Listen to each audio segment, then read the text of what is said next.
Estamos mais uma vez aqui para falar de uma produção brasileira, um documentário, e eu já queria dizer que eu já me identifico muito com o nome desse filme, porque assim, estou me guardando para quando o carnaval chegar. Desde já. Desde já sou eu, basicamente, eu nesse momento de 2019, em julho de 2019 já estou me guardando para o carnaval o quê? De 2020. Não só se guardando, como se preparando. Aqui, ó. Não, aqui, ó, já tô preparação total já.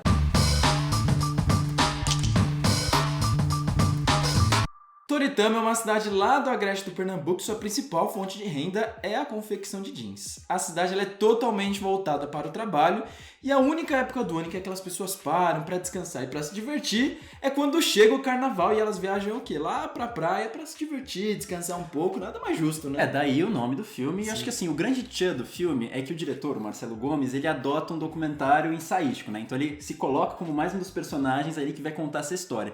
E além da gente conhecer essa Toritama mais moderna, com essas máquinas e tudo mais, ele confronta isso com as memórias que ele tinha do passado, da época em que ele viajava com o pai para a região e tinha uma cidade muito mais calma e tranquila. Tá aí um filme que eu estava com vontade de assistir, algumas pessoas já tinham visto, inclusive este homem aqui, que está do meu lado, porque esse filme passou, não é tudo verdade. Foi inclusive meu filme favorito do festival. Eu, infelizmente, não tinha conseguido assistir, mas estava bastante curioso e minhas expectativas, elas foram superadas, porque o filme é muito bom, é muito divertido, traz várias discussões. E vamos aí começar a falar da parte audiovisual, senhor, que... Não, exatamente, porque eu acho que você tá pegando esse gancho aí, porque audiovisual a gente tem que lembrar também que ele é som, e eu acho muito curioso que esse filme ele comece numa tela preta, Sim. em que a gente só ouve os relatos do Marcelo Gomes falando sobre a memória que ele tinha desse espaço. Como então faz bastante tempo que o diretor passou por lá, a gente pode entender que essas memórias são bastante difusas, que somente um elemento de som de vento, um som mais minimalista, ele não conhece mais essa região, e justamente quando a gente tem a primeira imagem, a gente já tem o primeiro confronto do filme, porque é justamente diferente do que ele imaginava, aqueles outdoors bonitos, com pessoas brancas. O que eu acho mais interessante desse choque é que apesar de você ter essa cidade que se vende por um artigo de moda, que supostamente traz jovialidade até mesmo por conta desses outdoors, né, desses corpos mais modernos e tudo mais, então, de alguma forma, prevenir a passagem de tempo desses corpos, o diretor está interessado naquilo que não atrai, justamente nesses corpos que são marcados pelo trabalho, marcados pelo sol, marcados pelo tempo. E é muito louco essa questão dos outdoors, né, que são as primeiras imagens que são mostradas no filme, porque logo depois nós vemos aquelas pessoas daquelas cidades, eles utilizam aqueles produtos, as pessoas das cidades ao redor utilizam aqueles produtos, mas em nenhum momento eles se parecem com aqueles modelos que são mostrados, né? É claro que o filme... Você acha que existe uma obsessão dessas pessoas assim? Então, o filme não traz isso, né? Ele não discute mas isso mesmo no momento. Que... Sim, eu acho que talvez aquelas pessoas, mesmo que no seu subconsciente, elas querem se parecer com aqueles modelos brancos que não tem nada a ver e você com acha aquelas que elas pessoas. Conseguem? Acho que talvez às vezes na cabeça delas elas conseguem. Se elas estão se sentindo bem utilizando, se elas estão se sentindo na moda, se elas estão se sentindo jovens, se elas estão se sentindo antenadas, eu acho que pra elas conseguem. Até né? porque tem um personagem lá que ele representa meio que um modelo vivo, né? Ele veste as roupas que ele Sim. quer vender, então ele meio que se torna aquele outdoor, né? E apesar dele ser uma pessoa física, né? Então, ao mesmo tempo que ele é o produto que vende, ele é o que produz, então, de certa forma, ele meio que conseguiu ser aquela pessoa que ele estava querendo, Sim, né? mas uma outra coisa que eu acho muito, muito maneira e é algo que a gente sempre discute aqui nos vídeos é que eu não conhecia a Toritama, eu não sabia dessa produção, de que eles tinham essa produção forte de diesel e que a cidade vivia em decorrência desse produto. Cara, eu fiquei fascinado, tá vendo mais uma vez aí o documentário fazendo sua função, né? Porque ele me trouxe uma outra realidade e a gente consegue entender o quanto o Brasil é grande, o quanto o Brasil é diverso e o quanto existem pessoas que são muito, mas muito diferente dessas, da nossa bolha aqui, pelo menos da cidade de São Paulo. Apesar delas quererem se parecer com a bolha de São Paulo, né? Porque a gente está discutindo o outdoor. Então você vê que, apesar da distância, existem umas certas aproximações, só que justamente acho que o grande confronto do filme é essa distensão e aproximação das coisas. Mas enfim, eu acho que assim, a gente está discutindo tudo isso.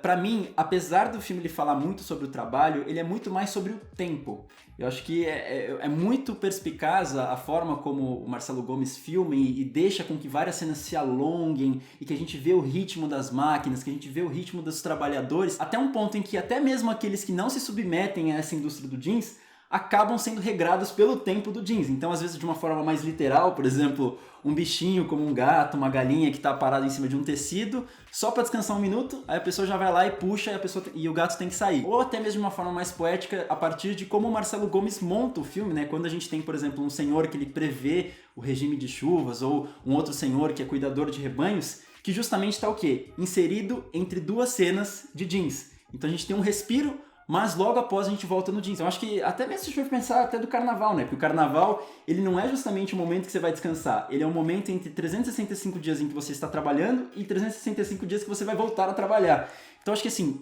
todo esse trabalho, das coisas mais banais, das coisas mais poéticas, são regradas pelo tempo do jeans. Mas, na verdade, o que me chamou a atenção não foi o tempo, mas sim uma palavra chamada liberdade. Muitos dos personagens utilizam essa palavra e eles diziam assim, não, antes eu trabalhava para outras empresas e eu tinha que trabalhar para eles. Eu tinha um empregador e minha produção, o meu dinheiro ia para eles. E agora eu consigo produzir minhas próprias peças, eu sou autossuficiente, sou autônomo. Mas essas pessoas, elas acabam trabalhando 12, 14 horas. Elas basicamente trabalham, dormem, trabalham.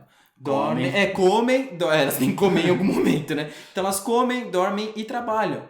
E elas vivem nesse ciclo o ano inteiro. E para elas aquilo é uma liberdade, mas para mim isso está muito mais ligado a uma prisão que elas não conseguem enxergar do que em si uma liberdade. Mas né? Você vê, eu acho que tem justamente tudo a ver com o tempo, porque a liberdade delas é a capacidade delas definirem como vão lidar com o seu tempo. Isso que você está falando dos personagens definirem o próprio tempo, eu acho muito interessante a posição que o Marcelo Gomes se coloca, interferindo em muitas das situações, muitas das conversas que tem ali, porque você vê que às vezes ele levanta um questionamento que justamente corta com a rotina, corta com o tempo que esse trabalhador tinha definido. E aí, como ele não tem a resposta, você vê que ele fica meio que num limbo de um momento que ele não tem o controle, né? Porque se as pessoas elas têm o controle tudo certo da rotina de acordar, dormir, blá blá blá, você vê que é justamente desses os momentos que saem as coisas mais interessantes. E é legal também que as pessoas, às vezes, é engraçado que elas estão falando, aí tem um momento que uma senhora está falando, o cara, não, você não quer que grava de novo? E assim, e ele grava aqueles momentos, isso dá muita espontaneidade, isso mostra Você vê, elas tentando definir o tempo até mesmo do filme. E é engraçado não que ele consegue. fala, não, vamos tentar gravar de novo, não sei o que. Não, isso você vai colocar no vídeo e tal. Eu acho essas brincadeiras que ele faz dão uma graça pro filme, traz aí mais verdade e mostra um pouco esse lado dessas pessoas também, que de fato elas são daquele jeito. Mas aí falando do Marcelo Gomes, acho que tem essa questão das narrações que são muito bem colocadas, como você citou mesmo aqui. E em alguns momentos outros eu acho que falta um pouco mais de perspicácia nisso. Por exemplo, tem uma cena em que ele tá gravando um personagem lá que tá almoçando e ele diz o seguinte: silêncio somente na hora do almoço. Esse silêncio eu lembro muito bem, ele durava o dia inteiro. Só que o que acontece? Pra mim, essa é uma frase totalmente acessória, assim, dispensável, porque primeiro, se ele tá falando do silêncio, quando ele coloca a narração, ele tá quebrando o silêncio em primeiro lugar. E segundo, logo que ele acaba de falar um negócio, ele corta pra uma outra cena. Então esse silêncio que durava o tempo todo, só dura o tempo da fala dele. Então tem alguns momentos que eu acho que faltou um pouco mais de perspicácia, mas de modo geral eu acho que a narração não funciona muito bem. Eu acho que faz sentido nesse ponto, porque ele quer expor o quanto aquilo é importante. Talvez se ele não colocasse isso no voz off, pareceria só mais uma cena em que não dialogasse tanto com aquele momento em que ele vivesse lá. Talvez se essa fala não existisse, às vezes isso ia passar despercebido. Eu concordo, talvez o primeiro passo lá dele cortar o silêncio com a fala dele, ok. Mas o fato de ele falar que o silêncio dura o tempo inteiro e na cena seguinte ele já corta, quando ele acaba de falar, acho que ele poderia ter segurado, por exemplo, nessa cena um pouco mais. Mas assim, são momentos pontuais que me tiram do filme a narração dele. Nossa, isso me incomodou zero, assim. Zero. Tem alguns momentos que eu acho que são um pouco expositivos, ele fala exatamente uma coisa que está acontecendo na cena. E eu também gosto daquelas imagens de produção seriada, que o tempo inteiro ele coloca, tipo, as pessoas trabalhando, coloca a imagem reversa, e tem um momento muito legal também do som que a pessoa tá trabalhando e ele fala, não, eu tirei o som porque esse som me dá ansiedade, e ele vai lá e coloca uma música clássica, eu acho que esse como se fosse melhor momento uma espécie de balé ali daquelas pessoas, aquele ritmo constante, incessante. Eu acho aquilo fascinante, e aquilo acho que sintetiza o filme como um todo, assim, ele consegue amarrar todas as ideias que ele tinha apresentado anteriormente. Justamente, essas máquinas, elas passaram a substituir os silêncios que provavelmente existiam na cidade, elas começam a ditar o ritmo das cidades, começam a ditar a passagem de tempo, né, porque é um som onipresente, muitas vezes tem até um meio ficção científica ali, né, parece meio uma coisa meio caótica, e eu acho muito interessante que, inclusive, como eu falei lá no começo do filme, que a primeira cena é um preto, A última cena do filme, quando estão os jeans lá rolando e é dá um incrível fade também. pro Black, o que a gente acontece? A gente permanece com o som.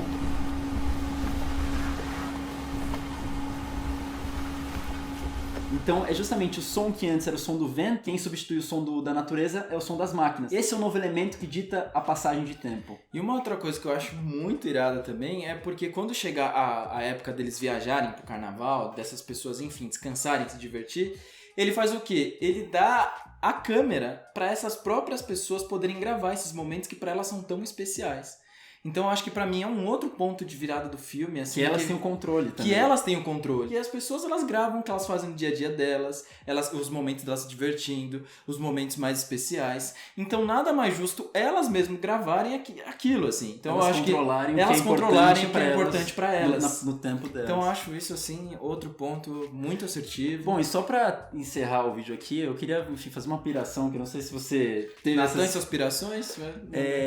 Tem a ver com cor, porque eu sempre tenho umas aspirações às vezes com cor, e tem acho que até a ver com o que eu tava falando sobre essa questão da natureza ser substituída pela máquina, né, em quem dita a passagem de tempo, porque você vê que a cidade é muito azul em muitos aspectos, tanto por conta das calças jeans, as paredes são muito azuladas, as roupas que os... Não sei se você percebeu, se você viu isso. Não, eu acho que é uma piração muito Não, minha. eu acho que não força essa questão das cores, né? Ele não é eu não sei, acho que é algo muito natural, porque basicamente a gente tem um lugar que é um sertão, Exatamente. que é um lugar muito laranja, com muito marrom, terra batida.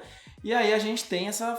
aí você vê pontos de azul, por exemplo, quando os caras estão andando com as suas motos repleto daqueles jeans azuis, quando eles entram nas fábricas e essas fábricas têm esses jeans azuis. E as paredes, eu não sei, eu vi muito esse azul nas periferias e é justamente em contraste com esse marrom.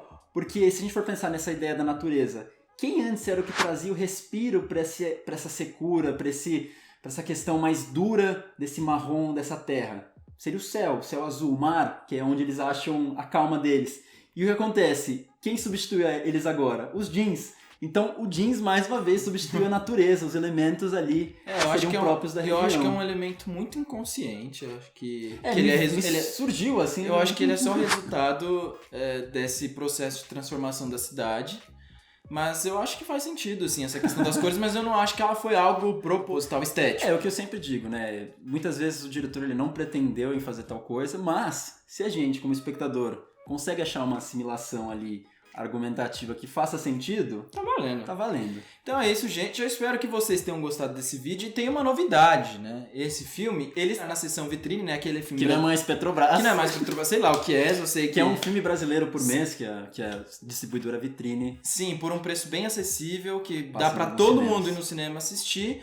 Também ele tá nos serviços de streaming, então se você não quiser sair da sua casa para atravessar a cidade, ou se você não estiver numa cidade em que esse filme está passando, você pode assisti-lo no conforto do celular. A gente viu que, por exemplo, está disponível no YouTube, no Google Play, mas se você der uma fuçada aí na internet, você deve encontrar. Gente, é um filme que vale muito a pena de assistir, assim. Então, essa é a nossa dica, espero que vocês tenham gostado e até a próxima. Valeu! Até o próximo carnaval. Até o próximo. Aqui, ó, já tô preparadíssimo.